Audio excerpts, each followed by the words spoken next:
Bismillahirrahmanirrahim.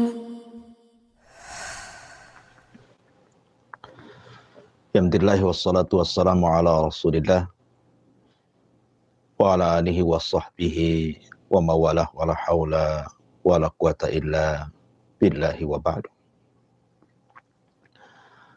Alhamdulillah, segala puja dan puji hanya milik Allah subhanahu wa ta'ala.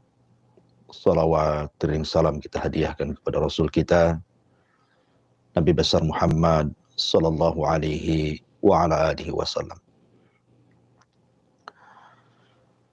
Alhamdulillah, di pagi hari ini dengan karunia dan nikmat Allah subhanahu wa ta'ala kita bisa bertatap muka walaupun lewat media, dan kita masih diberikan nikmat oleh Allah di pagi hari ini untuk berthalabul ilmi.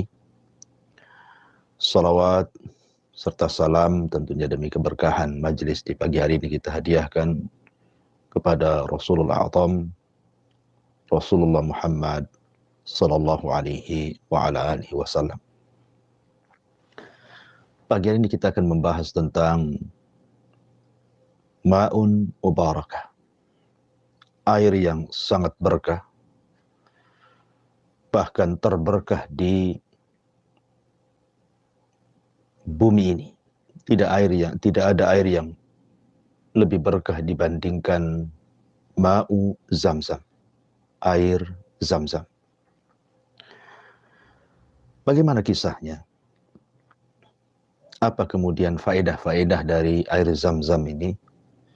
Dan kenapa pula kemudian air ini menjadi air yang sangat berkah yang ada di atas bumi ini? Ma'asyiral muslimin yang dimuliakan Allah subhanahu wa ta'ala, kita melihat sejarah kemunculannya dulu, baru kita uraikan tentang faedah-faedahnya. Bicara tentang air Zamzam, tidak lepas dari kisah Abul Anbiya, bapaknya para nabi. Nabi Allah Ibrahim alaihi salatu wassalam dan juga istrinya Hajar alaiha salam. Singkat cerita, ketika Ibrahim alaihi salatu wassalam memiliki keturunan Ismail dari istri keduanya Hajar, kemudian dengan izin Allah subhanahu wa ta'ala, Sarah cemburu dan merasa sedih karena kedekatan Ibrahim kepada Ismail dan juga kepada ibundanya Hajar. Sehingga kecemburuannya inilah meminta kepada Ibrahim untuk menjauhkan Hajar dari dirinya. Dan tentu semua karena kehendak Allah subhanahu wa ta'ala. Innallaha idza arada syai'an ahya asbaba. Allah subhanahu wa ta'ala kalau menghendaki sesuatu pasti akan menghidupkan sebabnya. Akhirnya kemudian Allah perintahkan Ibrahim untuk membawa Hajar ke negeri yang tandus, kering kelontang. Negeri Arab yang kemudian dikenal dengan negeri Makkah. Berangkatlah Ibrahim dan juga istrinya Hajar dan putranya yang masih kecil Ismail alaihi salam menuju wadin ghairi di zar'in inda baitikal muharram. Jelaskan dalam Al-Quran, menuju sebuah lembah yang tidak ada tanaman, tapi di situ ada Baitullah yang kelak akan dibangun Ismail dan juga ayahandanya Ibrahim alaihima assalam. Ketika sudah sampai di lembah tersebut, berdasarkan riwayat Bukhari, maka Ibrahim alaihi salatu wassalam kemudian meninggalkan keduanya. Tentu Hajar, seorang wanita, ditinggal begitu saja di negeri yang sangat menakutkan. Tidak ada manusia, tidak ada pohon, tidak ada air, tidak ada binatang. Menakutkan. Di sebuah lembah. Kemudian Hajar pun bertanya kepada Ibrahim, "Ila aina tadhhab ya Ibrahim? Wa limadha tatrukuna hahuna?" Hendak pergi kemana wahai Ibrahim? dan kenapa kau tinggalkan kami di sini? Tapi Ibrahim tidak menjawab.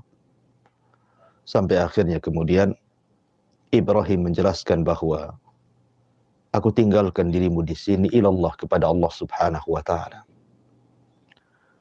Setelah kemudian Hajar yang memang sudah terdidik dari Ibrahim alaihi salatu wassalam, dia paham maksudnya. Sehingga dia mengatakan, kalau begitu idhab ya Ibrahim fala yudayyi'un Allah. Saya yakin Allah tidak akan menyia-nyiakan kehidupan saya di sini. Maka Ibrahim pun kemudian pergi.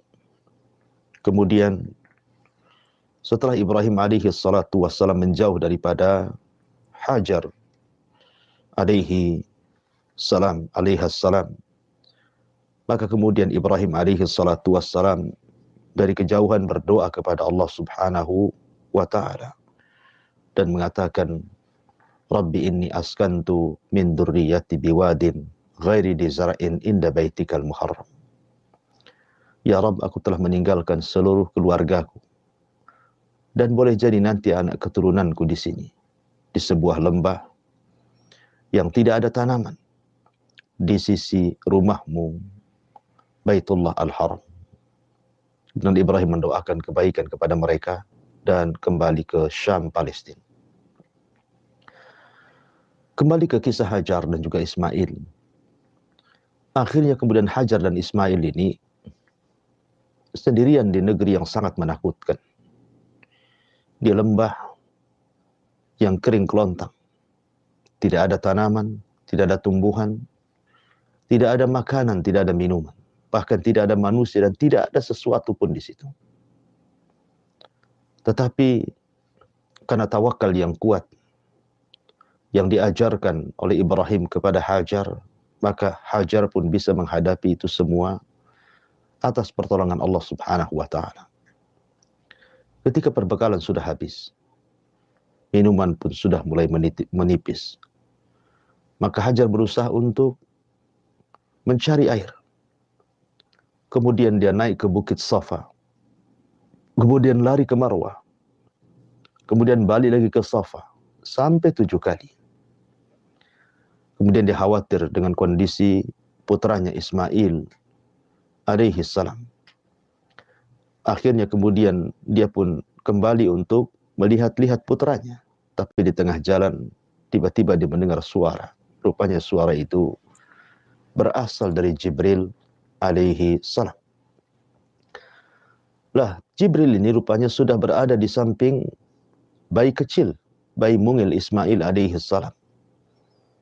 Kemudian menghempaskan dengan sayapnya dan menancapkan di bumi, tiba-tiba muncul air yang sangat berkah. Itulah ma'u Zamzam, air Zamzam. Seolah-olah ketika Jibril alaihi salatu wassalam menusukkan dengan sayapnya dan keluar air Zamzam di samping Ismail, bahwa air ini adalah milik Ismail dan milik keturunannya kelak. Kemudian Jibril mengatakan kepada Hajar agar jangan pernah takut. Karena Allah Subhanahu wa taala tidak akan menyia-nyiakan orang yang akan menjaga Baitullah, rumah Allah Subhanahu wa taala yang kelak akan dibangun putranya dan juga ayahnya di tempat yang sangat dekat dari tempat yang mereka letakkan Ibrahim alaihi salatu wassalam di situ. Kemudian malaikat Jibril pun pergi meninggalkan keduanya. Maka dengan sangat bahagianya Hajar melihat air.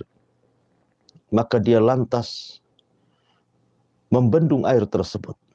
Makanya kalau seandainya Hajar tidak membendung air Zamzam tersebut, kata Nabi SAW, tentu Zamzam akan melebar dan akan memenuhi padang pasir di negeri Arab.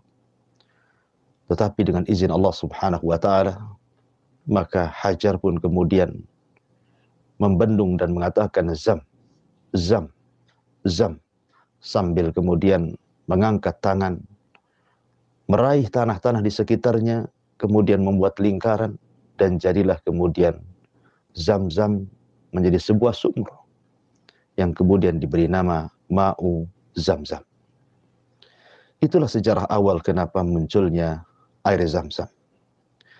Ma'asyiral muslimin yang dimuliakan Allah Subhanahu wa taala. Ketika kemudian Hajar dan juga Ismail menemukan air Zam-Zam, maka mereka hanya minum dari air tersebut tanpa makan. Sampai suatu ketika datanglah sebuah kabilah dari arah Yaman. Nama kabilahnya Jurhum. Mereka sedang safar dan mereka kehabisan air. Kemudian dari kejauhan melihat burung yang terbang, dan itu pertanda bahwa di sekitar itu ada air. Akhirnya kemudian kabilah Jurhum ini mendekati burung yang banyak terbang di atas itu. Rupanya betul di situ ada air, dan ada seorang wanita, dan ada seorang bayi kecil. Suku Jurhum ini suku baik. Kalau mau mereka bisa berbuat jahat kepada Hajar dan membunuhnya untuk mengambil air. Tapi mereka tidak demikian. Justru mereka datang baik-baik meminta air tersebut. Maka kemudian Hajar pun mengizinkan dengan cara barter makanan. Dari situlah Allah Subhanahu wa taala membuktikan bagaimana siapapun yang bertawakal dan menyandarkan diri kepada Allah, maka Allah tidak mungkin menyia-nyiakannya. Persis seperti perkataan Hajar, "Idzan la yudayyi'un Allah." Kalau begitu, pergilah wahai Ibrahim, Allah tidak menyia-nyiakan kami di sini. Dan di sini Allah buktikan. Datang kabilah besar, kemudian akhirnya memberi makan kepada Hajar dengan imbalan air, yang belakangan kemudian suku Jurhum ini menempati di sekitar air Zam-Zam itu. Lambat laun akhirnya menjadi sebuah perkampungan, yang kemudian Ismail hidup di tengah-tengah kabilah Jurhum. Kemudian belajar bahasa Arab kepada suku Jurhum, dan menjadi anak yang sangat fasih, sehingga para ulama menyebutnya musta'arab, seorang nabi yang bukan Arab, tetapi fasih berbahasa Arab. Itulah Ismail alaihi salatu wassalam. Ma'asyiral muslimin yang dimuliakan Allah Subhanahu wa taala. Setelah kemudian Ismail dewasa dan menikah dengan suku Jurhum, dan Allah Subhanahu wa taala mengangkat Ismail menjadi nabi dan rasul, kemudian berdakwah kepada seluruh kalangan Arab, dan berhasil dakwahnya sehingga menjadikan semua bangsa Arab bertauhid kepada Allah Subhanahu wa taala. Kemudian Ismail wafat, tetapi agama tauhidnya masih terus diyakini dan diamalkan oleh orang-orang setelahnya dari kabilah Jurhum dan Arab secara umum. Sampai suatu ketika datanglah kabilah Khuza'ah menyerbu suku Jurhum, dan suku Jurhum mengalami kekalahan. Sehingga karena takut mereka, orang-orang Khuza'ah, mengambil air Zam-Zam, maka oleh suku Jurhum air Zam-Zam itu ditimbun, sehingga tidak tahu berada di mana. Sehingga ketika betul-betul Khuza'ah menguasai Jurhum dan menguasai Arab, ada seorang laki-laki yang bernama Amr ibn Luhai. Dialah orang yang pertama kali merubah agama Ismail dan agama Ibrahim dari agama menyembah Allah semata menjadi agama penyembah berhala. Karena dia yang pertama meletakkan patung Hubal yang dibawanya dari Syam, diletakkan di sekitar Ka'bah, dan mengajak manusia untuk menyembah berhala. Na'udzubillahi min dzalik. Makanya Nabi SAW mengatakan terhadap Amr ibn Luhai dan mengatakan, "Inni ra'aitu Amr ibn Luhai fin nari yajuru am'a'ah." Aku melihat Amr ibn Luhai di neraka terburai ususnya. Kenapa? Li'annahu awal man ghayyara dina Ibrahim. Karena dia orang yang pertama kali merubah agama Ibrahim dan juga agama putranya Ismail alaihi salatu wassalam. Setelah sekian lama berlalu, orang-orang Arab mengenal cerita tentang air Zam-Zam. Mereka tahu ceritanya, bahwa di tengah-tengah mereka ada air Zam-Zam. Tapi mereka tidak tahu di mana air Zam-Zam itu berada. Hanya tahu sejarah dan kisahnya saja. Sampai suatu ketika, di masa Abdul Muttalib menjadi Sayyidul Batha, memimpin Arab ketika itu, dan dia sedang tertidur di Hijar Ismail. Tiba-tiba kemudian malaikat datang dalam mimpinya, kemudian mengatakan kepada Abdul Muttalib, "Ihfir tayyibah, galilah at-tayyibah." Kemudian keesokan harinya Abdul Muttalib bermimpi lagi. Kemudian didatangi malaikat yang sama dan mengatakan, ihfir al-barra. Kemudian hari ketiga, Abdul Muttalib bermimpi lagi dan didatangi malaikat tersebut. Kemudian dikatakan, ihfir al-madnuna. Abdul Muttalib heran. Pada mimpi pertama disuruh menggali at-taibah. Mimpi kedua disuruh menggali barra. Kali ketiga disuruh menggali madmunah yang tersimpan. Kemudian pada hari keempat datang lagi dan jelas-jelas kemudian malaikat ini mengatakan kepada Abdul Muttalib, ihfiriz zamzam. Galilah air Zamzam. Kemudian dalam mimpi itu malaikat mengisyaratkan di antara ciri-ciri letak Zamzam. Di antaranya adalah qaryatun namlin. Di situ ada kampung semut. Kemudian yang kedua, ada yang kurul ghurab. Ada burung gagak yang sedang mematuk-matuk. Kemudian yang ketiga, intisyarud dam.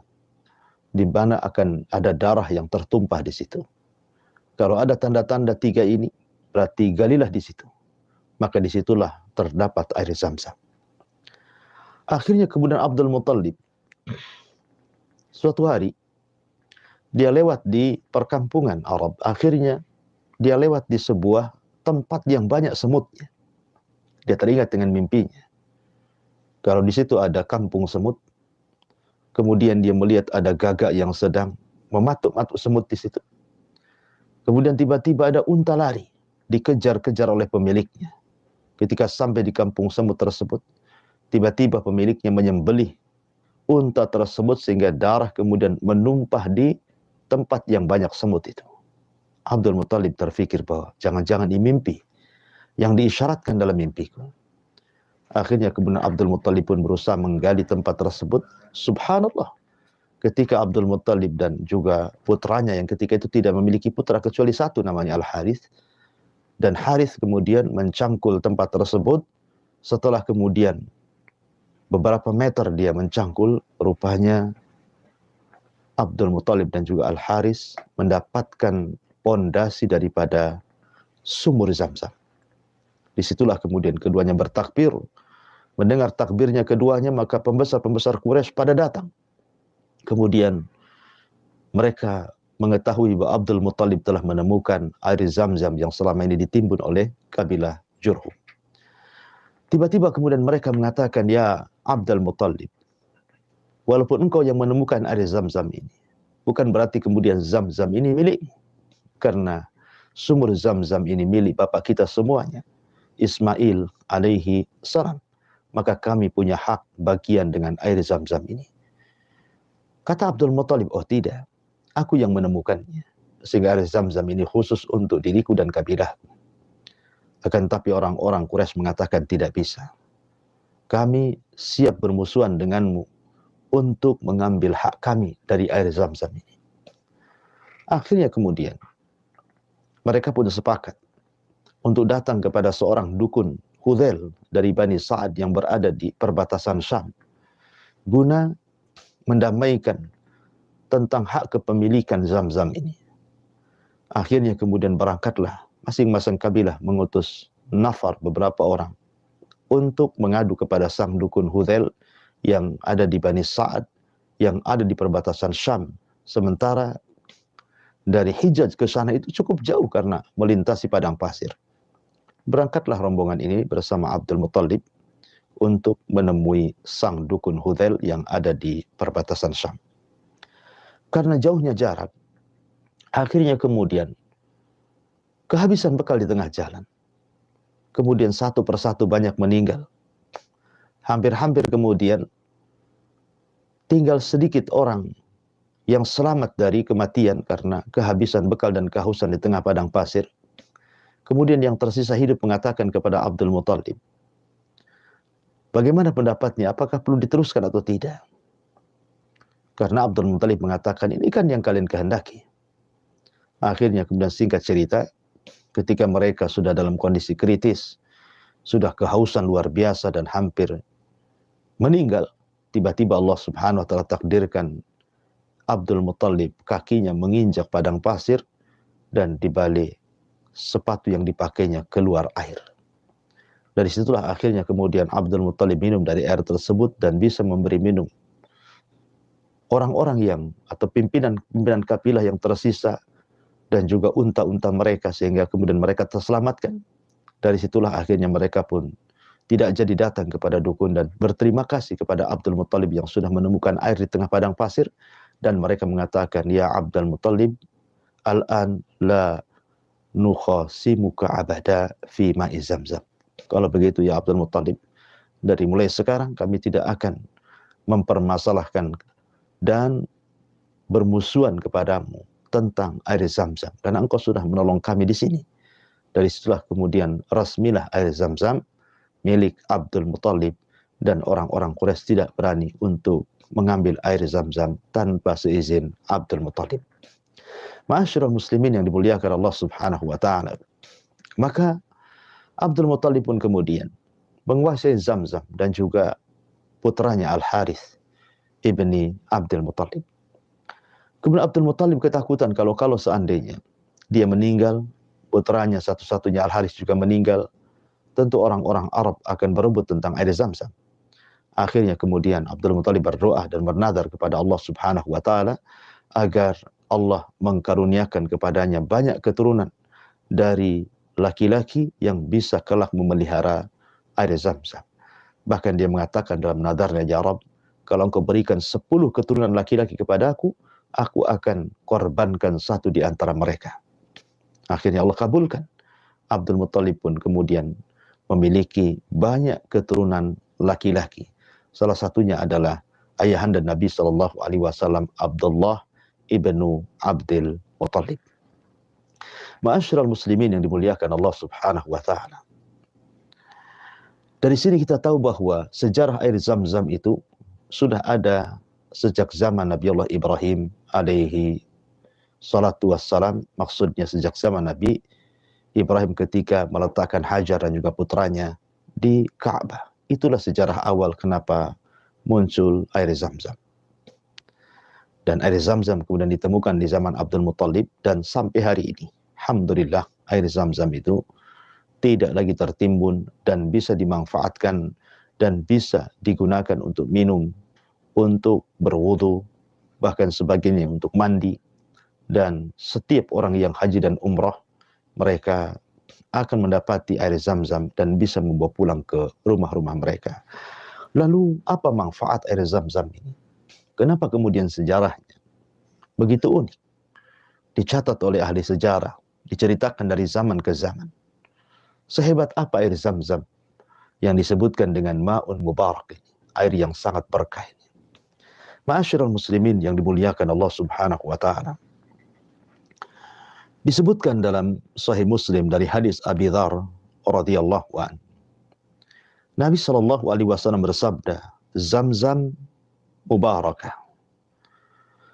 Innaha ta'amu tu'min wa syifa'u sukmin. Dari hadis Abi Dzar Al-Ghifari radhiyallahu an. Nabi sallallahu alaihi wasallam mengatakan Zamzam adalah air yang sangat berkah. Dia bisa menjadi makanan bagi orang-orang yang hendak makan, dan dia bisa menjadi minuman bagi orang-orang yang terkena penyakit. Subhanallah. Kita tahu tadi sejarah Hajar. Hajar berhari-hari, yang tidak tahu entah berantah, apakah berhari-hari atau berbulan-bulan, sampai datang suku Jurhum. Hanya meminum air Zamzam, tidak makan. Tapi keduanya bisa bertahan hidup. Ya, karena Nabi mengatakan bahwa air Zamzam juga ta'amu tu'min wa syifa'u sukmin. Dia bisa jadi makanan dan dia bisa jadi obat. Bahkan Abi Dzar Al-Ghifari sendiri sebagai perawi hadis ini pernah bercerita bahwa dia suatu ketika pernah safar. Ketika safarnya dia kehabisan bekal. Hanya membawa air Zamzam, tidak ada makanan. Selama 30 hari. Dia tersesat sehingga dia harus meminum air Zamzam setiap hari tanpa makan. Selama 30 hari. Thalathina yauman. Tapi kata Abi Dzar Al-Ghifari radhiyallahu mengatakan, sungguh ketika aku mengkonsumsi air Zamzam selama 1 bulan, hatta samintu, sampai aku gemuk. Subhanallah. Hanya minum air Zam-Zam selama 1 bulan karena kehabisan bekal di perjalanan.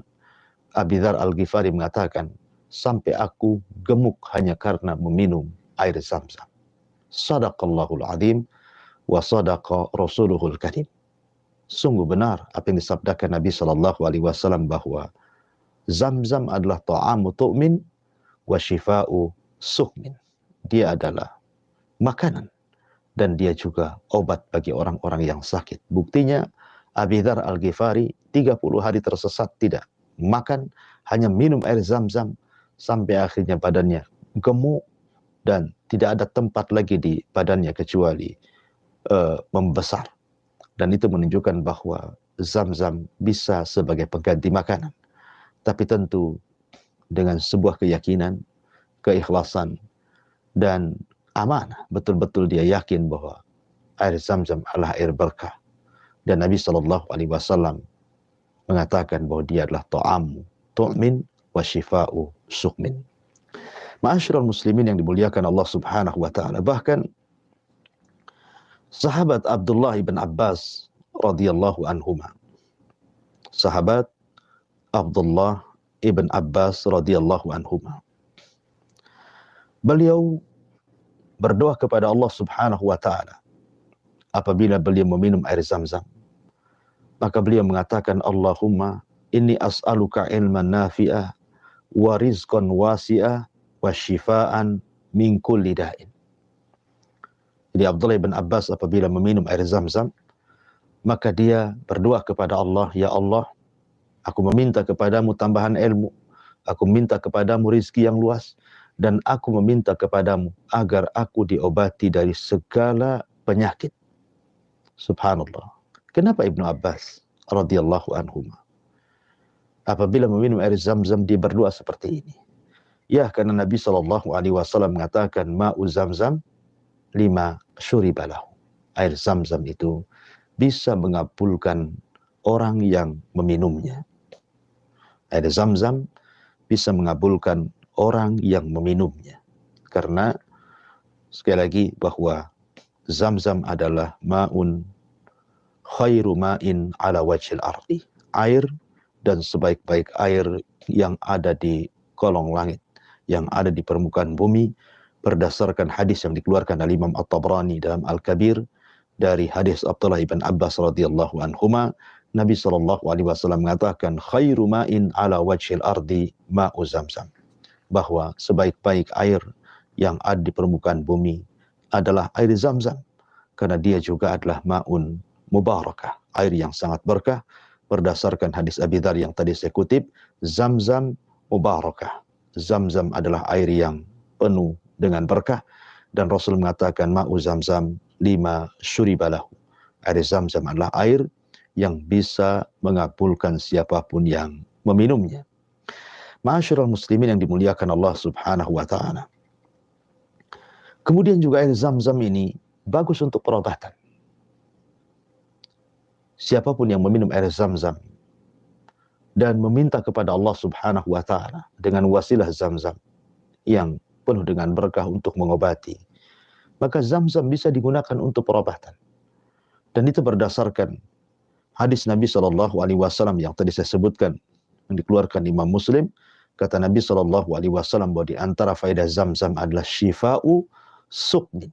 Syifa'u suqmin artinya obat bagi setiap penyakit. Ya. Dan juga disebutkan di dalam riwayat yang dikeluarkan Imam Tirmidzi dan juga Al-Imam Al-Bukhari dari hadis Aisyah radhiyallahu anha, di mana Aisyah radhiyallahu anha berkata, Nabi SAW pernah membawa air Zam-Zam, ya, dan dijadikannya sebagai obat bagi orang yang sakit. Ini pernyataan Aisyah Ummul Mukminin radhiyallahu anha. Bahwa Nabi SAW mengobati manusia dengan air Zam-Zam. Dan itu juga disyaratkan di beberapa perkataan para ulama salaf, di antaranya Al-Imam Ibnul Qayyim rahimahullahu ta'ala.